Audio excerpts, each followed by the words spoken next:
Bienvenue sur Solo Leveling Chronicles.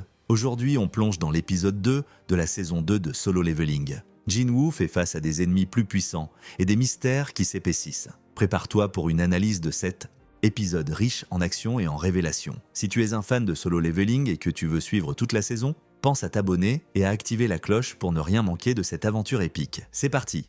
Résumé détaillé de l'épisode de cet épisode commence avec une scène pleine de tension. Jinwoo, après avoir triomphé de ses précédents adversaires, se retrouve face à de nouvelles menaces. Cette fois, il est confronté à un donjon de haut niveau, rempli de créatures encore plus dangereuses et mystérieuses.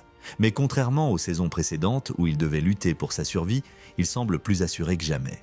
Il traverse le donjon avec une facilité déconcertante, éliminant des monstres qui, dans le passé, auraient pu lui poser problème. Au cœur de l'épisode, une scène particulièrement marquante survient. Jinwoo se retrouve face à un monstre qui semble n'être qu'un simple sous-fifre. Cependant, une fois qu'il l'affronte, il découvre une dimension bien plus profonde de ce monstre, notamment des pouvoirs cachés. C'est là qu'on comprend que l'univers de Solo Leveling ne fait que s'élargir. Chaque ennemi a son propre potentiel et certains pourraient cacher des secrets qui pourraient bien avoir un impact majeur sur l'avenir de Jinwoo. L'épisode introduit aussi des personnages intrigants, notamment des chasseurs d'élite.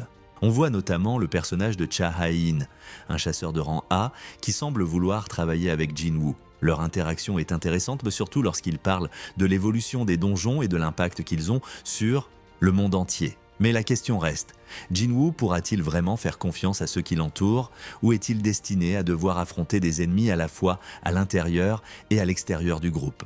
L'animation de thumbnail, cet épisode est à couper le souffle.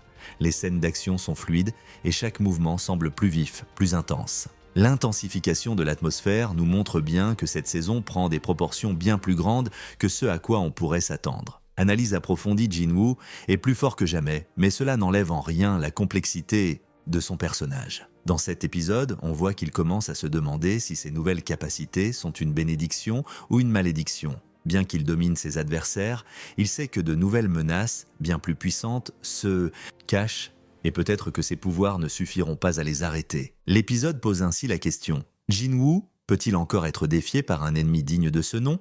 L'épisode met aussi en lumière l'évolution du système des donjons. Ce qui était autrefois une simple chasse pour des créatures puissantes devient maintenant un terrain de jeu pour des forces plus profondes et mystérieuses. Jinwoo, tout puissant qu'il soit, se retrouve dans un monde où ses pouvoirs pourraient bien être insuffisants face aux forces qui se cachent dans les ténèbres. Comparaison avec le manga comme toujours, l'anime prend quelques libertés. Par rapport au manga, dans cet épisode, certaines scènes de combat sont beaucoup plus longues et détaillées, ajoutant une immersion que le manga n'a pas pu capter de la même manière. Par exemple, le combat entre Jinwoo et le monstre de haut niveau est bien plus intense dans l'anime, avec des effets visuels spectaculaires et des mouvements fluides qui accentuent la puissance de Jinwoo. Cependant, certains moments du manga sont réduits dans l'anime pour s'assurer que le rythme reste rapide et engageant. Bien que certaines scènes soient modifiées, l'essence de l'histoire reste fidèle et l'anime continue de rendre hommage à l'œuvre originale. Et toi, qu'en penses-tu? Jinwoo est-il toujours aussi impressionnant ou se cache-t-il un ennemi capable de le mettre à l'épreuve? Partage ton avis en commentaire et donne-moi ta théorie sur ce qui va se passer dans les prochains épisodes. Peut-être que je mentionnerai ta théorie dans une future vidéo. Si cette analyse t'a plu, n'oublie pas de t'abonner et d'activer la cloche pour ne manquer aucune vidéo sur Solo Leveling. À très vite pour la suite de la saison.